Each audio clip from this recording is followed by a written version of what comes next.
দর্শক, জ্বালানি সংকটের আমরা আরও খবর জানবো। মানিকগঞ্জ এবং খাগড়াছড়ি থেকে যুক্ত হয়েছেন আমাদের সহকর্মীরা। আমরা প্রথমে চলে যাচ্ছি মানিকগঞ্জে ইউসুফ আলীর কাছে। ইউসুফ, আপনি যেমনটা জানাচ্ছিলেন আগের খবরে যে ভোর থেকেই দীর্ঘ সারি দেখা যাচ্ছে, এখন নিশ্চয়ই আরও বেড়েছে এই দীর্ঘ সারি, জানাবেন। ডিজাইন, এলিগেন্স, বিউটি, সেরা পণ্য সবার জন্য।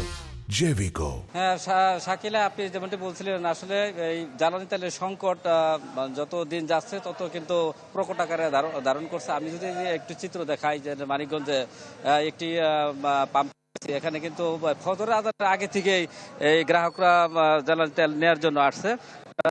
আর আশেপাশে যে কয়েকটি আছে সবগুলো আজকে বন্ধ রয়েছে, শুধু ওই বাস স্ট্যান্ডের সাত্তার অ্যান্ড সন এই পাম্পটি খোলা রয়েছে। এখানে যারা গ্রাহক আছে তাদের সাথে কথা বলছে, তারা বলছে যে ভোর 4টা-5টার দিকে কিন্তু তারা আসছে, আর সকাল 8:15টার দিকে এখানে তেল দেওয়া শুরু হয়েছে। এবং মোটরসাইকেলে যারা আছে তারা কিন্তু 300 টাকা করে তেল পাচ্ছে। এছাড়া যারা ব্যক্তিগত গাড়ি আছে, প্রাইভেট কার, মাইক্রোবাস, সেগুলো কিন্তু আপনার 1000 বা 1200 টাকা করে তেল দিচ্ছে। তবে গ্রাহকরা কিন্তু তারা বেশ ভোগান্তির মধ্যে রয়েছে এবং তারা বলছেন যে তাদের চাহিদা মোতাবেক কোনো তেলই পাচ্ছেন না। আমরা একটু যদি কথা বলি, যে এখানে পাম্প ম্যানেজার আছেন, যে আসলে আপনার যে সংকটটা কি পরিমাণ, চাহিদা অনুযায়ী কেমন তেল পান প্রতিদিন? ধন্যবাদ। আমাদের চাহিদা তো অনেক বেশি বর্তমানে। হ্যাঁ, আমরা যেই তেল পাইতেছি তাতে সংকুলন হইতেছে না, মানুষের চাহিদা মেটে। আমরা 300 টাকা করে দিতেছি এখন। হ্যাঁ, আর সরকারি অফিসের তেলগুলো আমরা সঠিক মতো তাদের চাহিদা মতো দিতেছি, যেমন পল্লী বিদ্যুৎ, কৃষি অফিস, অন্যান্য সাংবাদিক, পুলিশ, এদের চাহিদা মতো আমরা তেল সরবরাহ করতেছি। তারপরে এখন যে লাইন, এই লাইন তো আগে কখনো ছিল না, যেই চাহিদা মানুষের, এটা আগে ছিল না। ইদানিং তো এই বিগত কিছুদিন যাবত তো চাহিদা অনেক বেশি।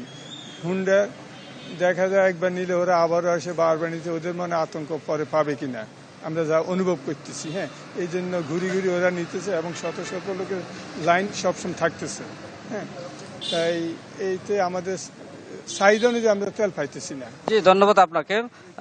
শাকিল, আমরা শুনছিলাম আসলে যে পাম্প কর্তৃপক্ষ তারাও কিন্তু বলছেন তাদের যে চাহিদা, দেখা গেছে সপ্তাহে 2 দিন মাত্র তেল পাচ্ছেন, সে কারণে কিন্তু গ্রাহকরা ভোগান্তিতে রয়েছে। শাকিল। ইউসুফ, ধন্যবাদ আপনাকে। আমরা এবার যেতে চাই খাগড়াছড়িতে। নুরুস্তাফা মানিক সেখানে রয়েছেন। মানিক, জানাবেন আপনার সেখানে কি অবস্থা এখন?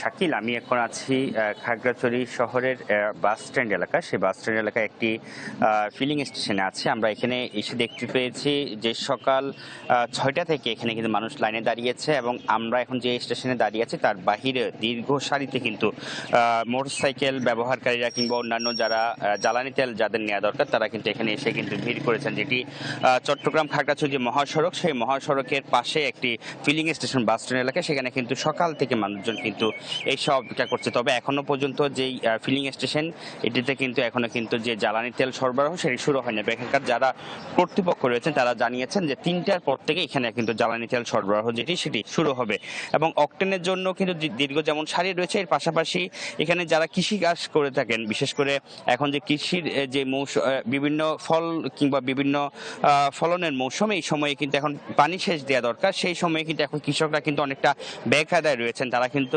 যেহেতু এখানে দুর্গম এলাকা, অনেক জায়গায় বিদ্যুৎ নেই, সেখানে কিন্তু তাদেরকে জ্বালানি তেল দিয়ে কিন্তু তাদেরকে তাদের যে নিত্যনৈমিত্তিক যে পানি সেচের কার্যক্রম কৃষিকাজে সেটি করতে হয়, সেটিও কিন্তু তারা এখন কিন্তু ব্যাহত রয়েছে, তারা কিন্তু সেটি করতে পারছে না। এবং আমরা এই যে স্টেশন, ফিলিং স্টেশন, এখানে এসে খবর পেয়েছি তারা 3টা থেকে শুরু করবেন, এবং পাশের যেই দুইটি স্টেশন, ফিলিং স্টেশন রয়েছে, সেখানে কিন্তু আজকে ডিজেল কিংবা অকটেন বিতরণ করা হবে কিনা সেটি কিন্তু এখনো কিন্তু বলা যাচ্ছে না। তো সবকিছু মিলিয়ে এই হলো খাগড়াছড়ি থেকে জ্বালানি তেল সংকটের খবরাখবর। শাকিল। মানিক, ধন্যবাদ আপনাকেও। দর্শক, জ্বালানি সংকটের খবর আমরা জানছিলাম। রাজধানীর বাইরে থেকে যুক্ত হয়েছিলেন আমাদের সহকর্মীরা।